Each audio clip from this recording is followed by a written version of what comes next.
नमस्कार, मैं हूं दीपाली राणा। आप देख रहे हैं योर मनी, पर्सनल फाइनेंस से जुड़ा हमारा स्पेशल शो जो हर रोज हम लेकर आते हैं अपने व्यूअर्स के मदद करने के लिए, ताकि उनको गाइड कर सके कि वो कैसे फाइनेंशियल प्लानिंग कर सकते हैं, बेहतर पोर्टफोलियो कैसे क्रिएट कर सकते हैं और कैसे अपने बड़े सपनों को छोटी सेविंग्स के जरिए पूरा कर सकते हैं। योर मनी हर कदम पर आपको करता है गाइड। कोई भी सवाल आपके पास है इन्वेस्टमेंट रिलेटेड, अपने पोर्टफोलियो रिलेटेड, तो योर मनी में पार्टिसिपेट करके अपने पोर्टफोलियोज पर हमारे एक्सपर्ट्स की एडवाइस ले सकते हैं। आज हमारे साथ है कंप्लीट सर्कल कैपिटल के पार्टनर विकास पुरी, उनसे करेंगे बातचीत। लेकिन पहले नोट कीजिए तरीका इसमें पार्टिसिपेट करने का। आप व्हाट्सएप या ईमेल के थ्रू हमारे शो के साथ कनेक्ट कर सकते हैं। व्हाट्सएप नंबर है 7045220000, ईमेल है yourmoney@nw18.com। विकास जी नमस्कार, स्वागत है आपका इस शो में।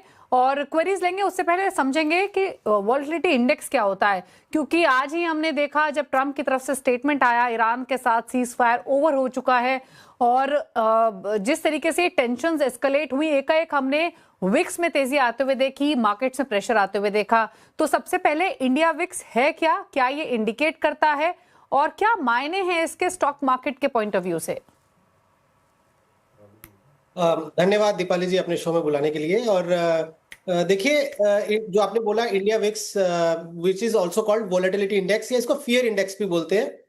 ये इसकी शुरुआत अगर देखें तो दीपाली जी 1993 में Chicago board of option exchange है वहां हुई थी, बट इंडिया में 2008 में ये लॉन्च हुआ था। तो आइडिया इसका क्या होता है, वोलेटिलिटी इंडेक्स जो है वो मेजर है मार्केट के जो वोलेटिलिटी है उसका, कि ये मार्केट इस समय जो कितनी ज्यादा वोलेटिलिटी जो है दर्शा सकती है अगले 30 दिन में। अब इसका जो बेसिस है वो बेसिस ये है कि जो निफ्टी 50 है उसमें स्टॉक्स में ये एक इंडिकेटर देता है कि आने वाले समय में चाहे वो अपसाइड का हो डाउनसाइड का हो, लेकिन क्योंकि अगर आप विक्स की मूवमेंट देखें वो जब मार्केट डाउनसाइड की तरफ होती है तो उसका ज्यादा आप देखेंगे स्पाइक होता है, ज्यादा तेजी से बढ़ जाता है। अब इसमें होता क्या है कि जैसे आज ही अगर आप देखें बाजार में पिछले कुछ दिनों से एक अच्छा माहौल चल रहा था, बाजार ठीक से चल रहा था, मार्केट एक अच्छी डायरेक्शन की तरफ जा रही थी, तो विक्स धीरे धीरे धीरे कम हो गया। यूजुअली 15 टू 25 का एक वो है काउंट है, उसके बीच में ये ज्यादातर ट्रेड करता है। तो अचानक से जब वॉलेटिलिटी आई तो विक्स एकदम बढ़ गया। तो बेसिकली वो विक्स के बढ़ने की इंडिकेशन ये है कि मार्केट में बहुत ज्यादा वॉलेटिलिटी है, फियर है और बाजार में जो है थोड़ा सा डर का माहौल है। तो विक्स आपके लिए जो एक इंडिकेटर हो जाता है कि अगर विक्स बढ़ रहा है तो ये समझ लीजिए कि मार्केट में थोड़ा सा वॉलेटिलिटी का माहौल है, और जितना ज्यादा बढ़ता जाएगा वो उतना इंडिकेटर है कि आगे आने वाले समय में और ज्यादा जो है बाजार में वॉलेटिलिटी रह सकती है, डर का माहौल बना रह सकता है। ओके अच्छा, मार्केट के मूड को कैसे रिफ्लेक्ट करता है वो तो आपने बताया। इन्वेस्टर्स को क्या है इस पर ध्यान देना चाहिए, उनसे कैसे ये रिलेट करता है, या फिर ये ट्रेडर्स के लिए ज्यादा रेलेवेंट है? तो अगर हम उस पर्सपेक्टिव से देखें तो क्या रेलेवेंस आप देखते हैं? और एक और चीज, जब इंडिया विक्स बढ़ता है या फिर कम होता है तो एग्जैक्टली जैसे आपने मेंशन किया, ये इंडिकेट करता है मार्केट की नर्वसनेस और उस तरीके के ट्रेंड्स। बिल्कुल। और देखिए दीपाली, मुझे ऐसा लगता है कि जो रिटेल इन्वेस्टर्स होते हैं, स्पेशली अगर हम म्यूचुअल फंड इन्वेस्टर्स की बात करते हैं, तो उनको विक्स से ज्यादा घबराना नहीं चाहिए, बिकॉज ये इंडिकेटर है मार्केट की वोलेटिलिटी को लेके। अब जो ट्रेडर्स हैं या आप कह लीजिए इंस्टीट्यूशनल प्लेयर्स हैं, स्पेशली अगर आप देखें इसका जो ज्यादा यूज होता है वो ऑप्शन ट्रेडिंग में ज्यादा होता है, डेरिवेटिव मार्केट में इसका ज्यादा यूज होता है। और उनका रीजन ये होता है कि ऑप्शन प्रीमियम्स डिफाइन किए जाते हैं कि विक्स बढ़ेगा तो उसकी तरीके से प्रीमियम बढ़ना शुरू हो जाएगा। तो जो ऑप्शन प्रीमियम्स है वो भी विक्स को ट्रैक करते हैं कि जितनी वॉलेटिलिटी होगी, जितना फियर का माहौल होगा, उसी तरीके से प्रीमियम जो है ऊपर नीचे होंगे। तो रिटेल निवेशकों को मुझे ऐसा लगता है कि ये ऐसा तो नहीं है कि जानकारी नहीं होनी चाहिए या उसको ट्रैक नहीं करना चाहिए, ट्रैक जरूर करिए, लेकिन विक्स की मूवमेंट को देख के अपने डिसीजन जो है इन्वेस्टमेंट के, वो मुझे लगता है अवॉइड करने चाहिए। इंस्टीट्यूशनल इन्वेस्टर्स हो गए या आप लार्जर जो इन्वेस्टर्स होते हैं, उनके लिए फिर भी ये थोड़ा एक मापदंड होता है कि जिसके थ्रू वो अपने इन्वेस्टमेंट डिसीजंस को ले सकते हैं। बट रिटेल निवेशकों को थोड़ा सा अवॉइड करना चाहिए कि विक्स को देख के आप अपने क्योंकि अगर आपके जो सिप चल रहे हैं वो आप सिप दिवाली हर महीने सिप आपका एक पर्टिकुलर डेट को हिट होता है। हो सकता है किसी एक महीने विक्स बहुत हाई है और मार्केट बहुत नीचे है तो आपको अच्छा एक यूनिट मिल गया, और कभी हो सकता है कि विक्स ज्यादा ऊपर नहीं है, मार्केट भी थोड़ी सी ठीक डायरेक्शन में एक रेंज में चल रही है तो विक्स लो है, लेकिन उससे आपको कोई फर्क नहीं पड़ेगा, because end of the day आपको रुपी कॉस्ट एवरेजिंग का बेनिफिट लेना है। तो आपके सिप हर महीने जब हिट करेंगे कभी विक्स ऊपर होगा, कभी विक्स नीचे होगा, कभी वो ज्यादा मूवमेंट नहीं दिखाएगा। तो उससे आपका इन्वेस्टमेंट पे उससे फर्क नहीं पड़ेगा। इन्वेस्टमेंट पे फर्क पड़ेगा कि आपका डिसिप्लिन मेंटेन हुआ है कि नहीं हुआ है। अच्छा, एक चीज और उसकी बात क्वेरीज की तरफ बढ़ेंगे विकास जी, क्योंकि काफी बार जो इन्वेस्टर्स या ट्रेडर्स होते हैं वो कंफ्यूज हो जाते हैं कि अगर इंडिया विक्स बढ़ रहा है इसका मतलब मार्केट गिरेगा ही। तो क्या इंडिया विक्स जब बढ़ता है तो सिर्फ ये वोलेटिलिटी नर्वसनेस को इंडिकेट करता है या फिर ये भी इंडिकेट करता है कि मार्केट गिर सकता है? देखिए, विक्स बेसिकली है वॉलेटिलिटी इंडेक्स। अगर वॉलेटिलिटी चाहे डाउन साइड की है या हायर साइड की है, विक्स बढ़ेगा। आप जैसे मार्केट बहुत ज्यादा ओवरबॉट हो जाए और बहुत ज्यादा यूफोरिया आ जाए मार्केट में, तो विक्स तब भी बढ़ सकता है।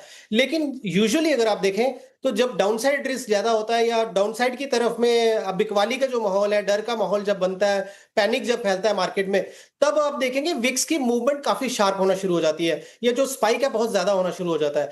बट अगर मार्केट ऊपर की तरफ कंटिन्यूअसली बढ़ती गई और एक यूफोरिया बन गया या मार्केट ओवर बॉट जोन में आ गई या वैल्यूएशन बहुत ज्यादा हाई हो गई, तब भी विक्स बढ़ता है। लेकिन वहां विक्स की जो मूवमेंट है वो इतनी नहीं होती जितनी अगर डाउन साइड या पैनिक जो सिचुएशन होती है तब वो उसकी ज्यादा होती है। बट आपने ये बड़ा अच्छा क्वेश्चन पूछा कि विक्स सिर्फ गिरावट के लिए नहीं है। विक्स एक वोलेटिलिटी इंडेक्स है। वो मार्केट की मूवमेंट को, चाहे वो अपसाइड हो चाहे डाउन साइड हो, उसको ट्रैक करके और एक 30 डेज का एक आपको आइडिया मिलता है विक्स से कि मार्केट किस दिशा में जाने वाली है।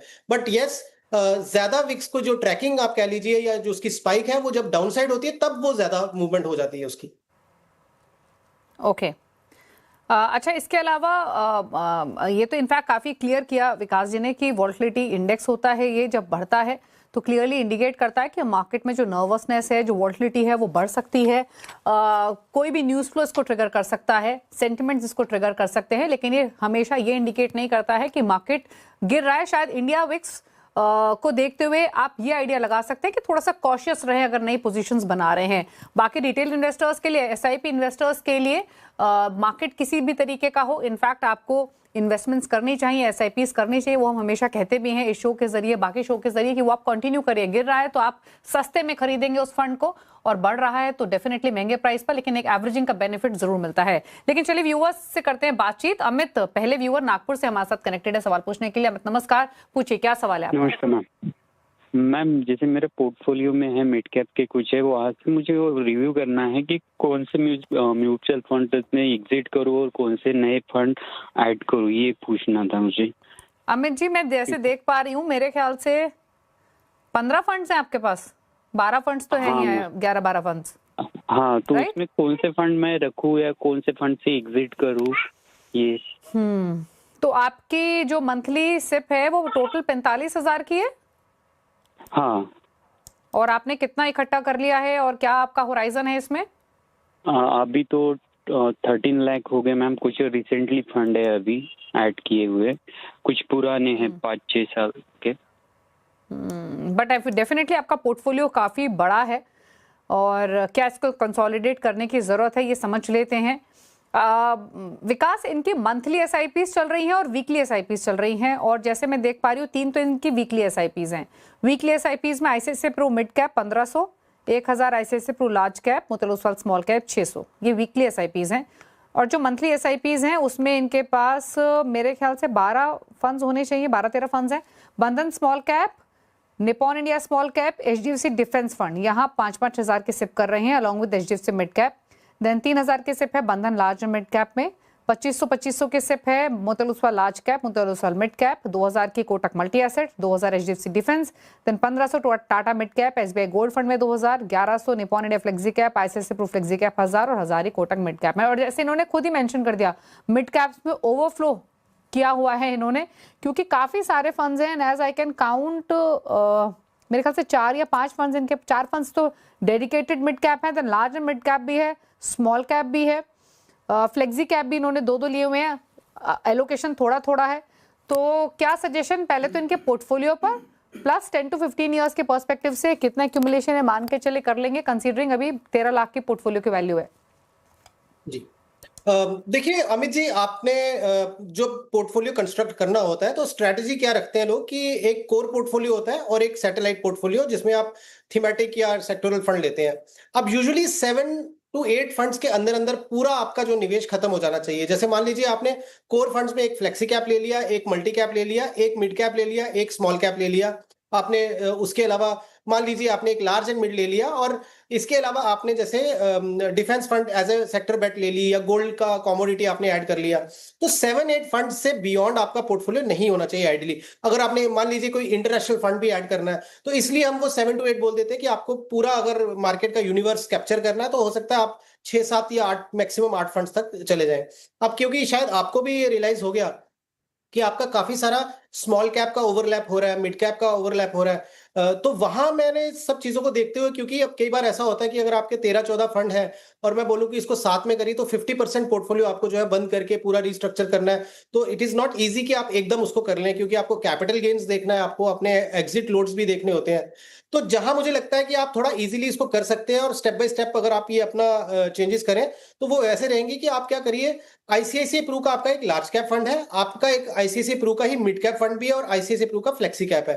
अब फ्लेक्सी कैप में देखिए, large cap, mid cap, small cap fund manager को जहां पे भी अपॉर्चुनिटी नजर आएगी, फंड मैनेजर एक्सपोजर लेंगे।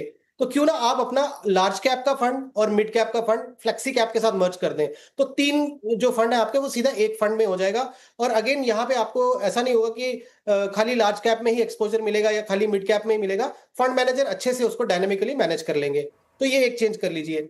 एक चेंज आप क्या करें, आपने मोतीलाल का लार्ज कैप लिया हुआ है, मिड कैप भी लिया है, स्मॉल कैप भी लिया है, तो अब क्यों ना आप यहाँ पे मोतीलाल ओसवाल का मल्टी कैप फंड ले लीजिए। तो उससे होगा क्या, 25% large cap, 25% mid cap, 25% small cap. ये तो मैंडेटरी है कि इतना मिनिमम तो लेना ही है फंड मैनेजर को।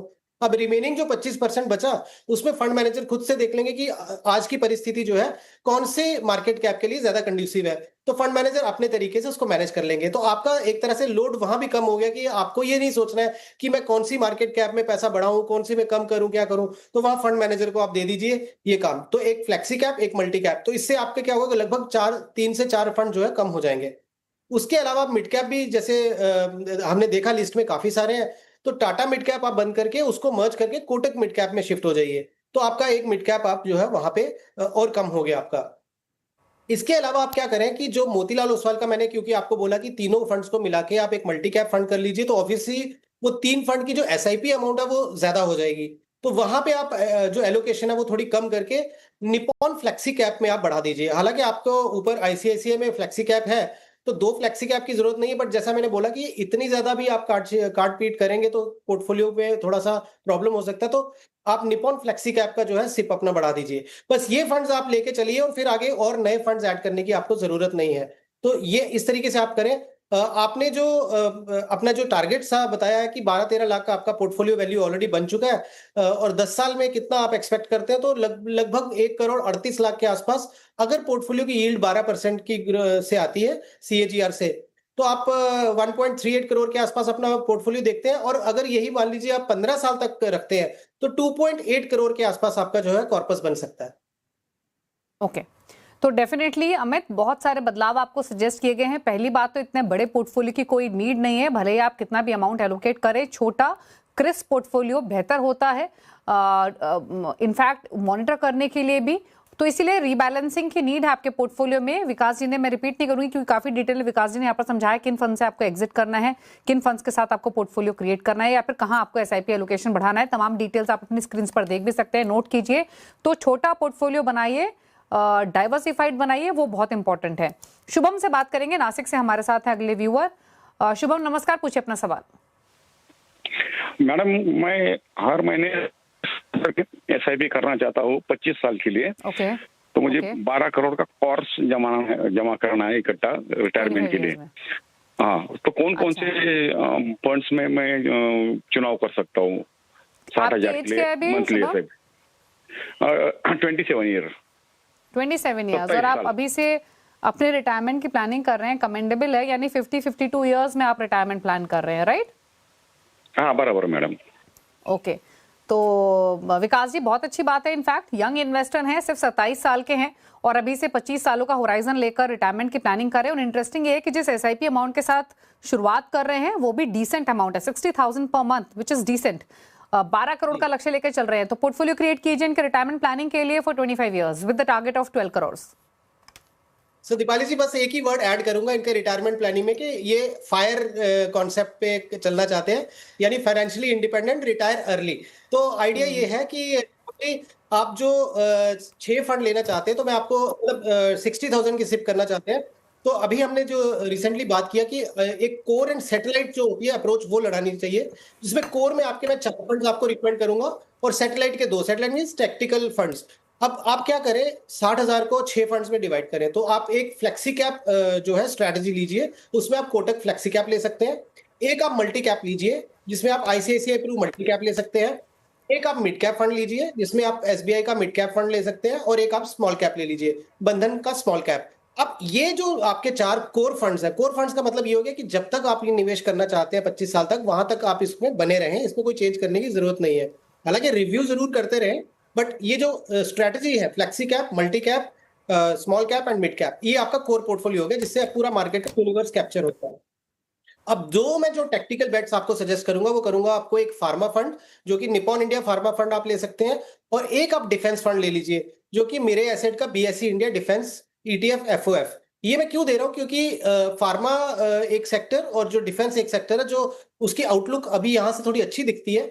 आने वाले 4, 5, 6 साल तक आप उसको निवेश में बने रहें, फिर आप उसमें रिव्यू भी करते रहें। हो सकता है कोई आने वाले 5-6 साल के बाद में कोई दूसरा सेक्टर जो है ज्यादा अच्छे से इमर्ज कर जाए, बट आपको थोड़ा एक्टिवली ध्यान देना पड़ेगा अपने जो सैटेलाइट या टैक्टिकल बेट्स होते हैं इसकी तरफ। आपने जो टारगेट बोला, वो बोला है कि आपको जो है 12 करोड़ का आपका जो है टारगेट है।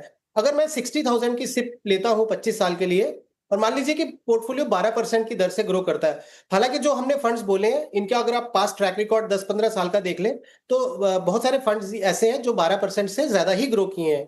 तो आपका जो कॉर्पस है वो लगभग 10 करोड़ 20 लाख के आसपास बन जाएगा, और यही अगर पोर्टफोलियो 13% से ग्रो करता है, तो आप इजीली 12 करोड़ अचीव कर लेंगे। तो आइडिया ये है कि अगर हम कंजर्वेटिव होके चलते हैं, और ये भी होगा शुभम जी की, जरूरी नहीं है कि 25 साल तक ही आपको ये सारे फंड रखने हैं। जैसे आपके 18-20 साल हो जाएंगे, तब आपको अपने पोर्टफोलियो में जो बहुत बहुत बड़ा कॉर्पस बन गया होगा, उसको भी थोड़ा लो रिस्क वाले जोन में आना पड़ेगा।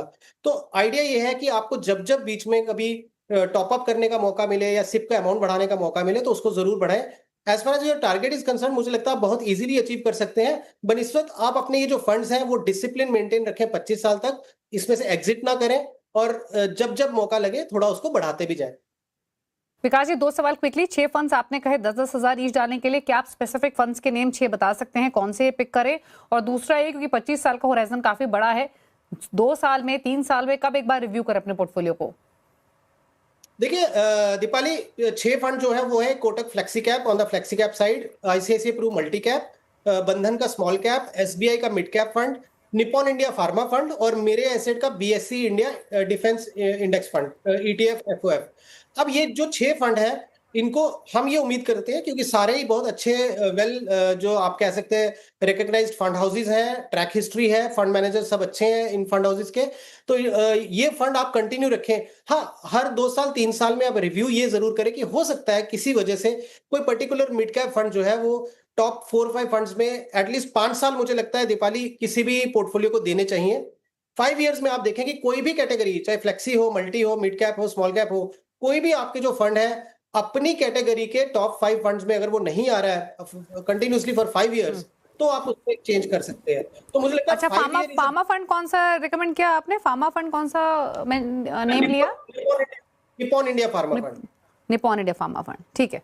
तो 6 फंड्स आपको सजेस्ट किए गए हैं, आप नोट कर लीजिए। जो 2 फंड्स आपको सेक्टोरल थीम के हिसाब से बताए गए हैं, BSE India defence fund, Nippon India pharma fund बताया गया है। इसके अलावा मिड कैप एसबीआई का, आईसीआईसीआई प्रू का multi cap, Kotak flexi cap, Bandhan small cap, ये 6 फंड्स हैं 60,000 के लिए, 10,000 के सिप। 3-4 सालों में, 5 सालों में एक बार रिव्यू जरूर करें अपने पोर्टफोलियो का। हमारे शो के जरिए भी कर सकते हैं, किसी एक्सपर्ट की एडवाइस भी ले सकते हैं, क्योंकि होराइजन लॉन्ग टर्म है और डेफिनेटली इनकम बढ़ेगी तो 60,000 से ज्यादा की भी एसआईपी करने की कोशिश करें, क्योंकि 12 करोड़ से ज्यादा का ही कॉर्पस फिर आप इकट्ठा कर पाएंगे। इन्फ्लेशन को भी ध्यान में रखें। चलिए फटाफट से रुकने के साथ एक ब्रेक के लिए लौटेंगे, तो कुछ और व्यूअर्स से करेंगे बातचीत। जल्द वापस आते हैं।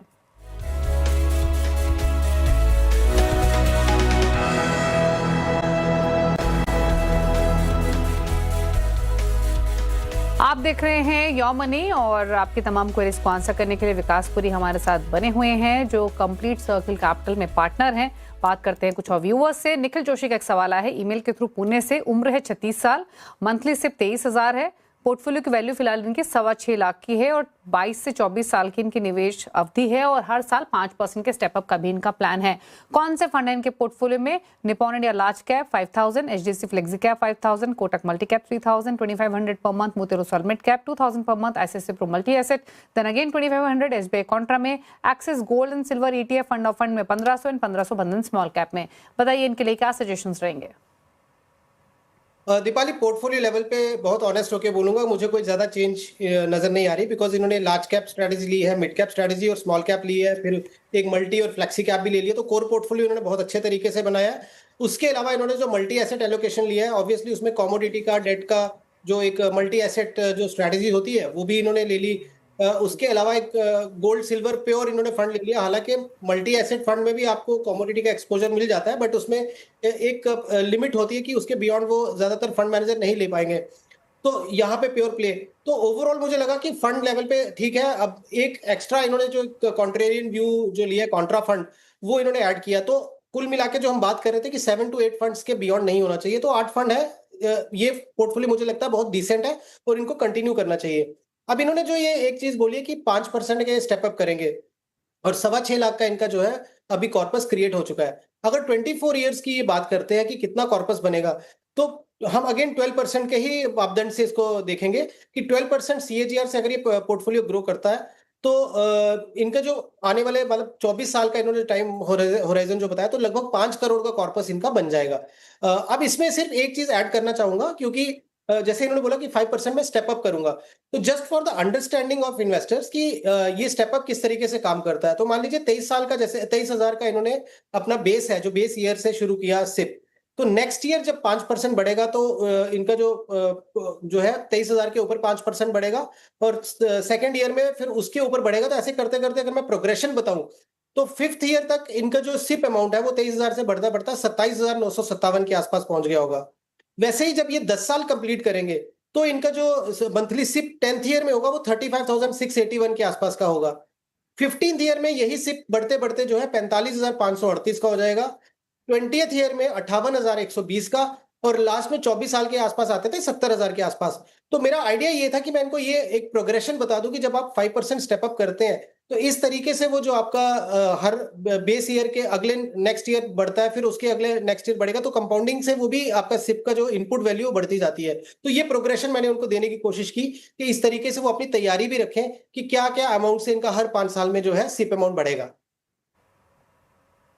ओके, चलिए, तो ये रही सलाह आपके पोर्टफोलियो को लेकर और अकॉर्डिंगली आप चेंजेस कर सकते हैं।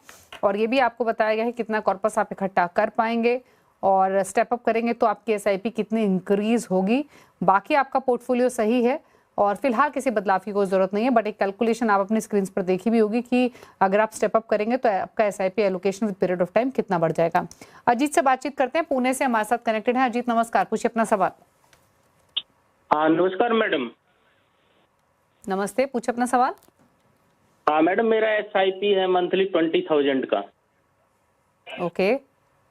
हाँ, इसमें मैडम प्राक फ्लेक्सी कैप का है 5,000, आईसीआईसीआई प्रू निफ्टी 50 इंडेक्स है 4,000 और Motilal Oswal large and mid cap है 2,050 रुपए और एचडीएफसी मिड कैप है 4,500 और इन्वेस्को इंडिया स्मॉल कैप है 4,000 मैडम। मेरा 12 से 15 साल का टारगेट है मैडम। ओके। तो इसमें कोई चेंज करने का जरूरत है या मैडम बिल्कुल सही है? क्या ज्यादा ओवरलैप तो नहीं हो रहे हैं इसमें फंड? डेफिनेटली पूछ लेते हैं।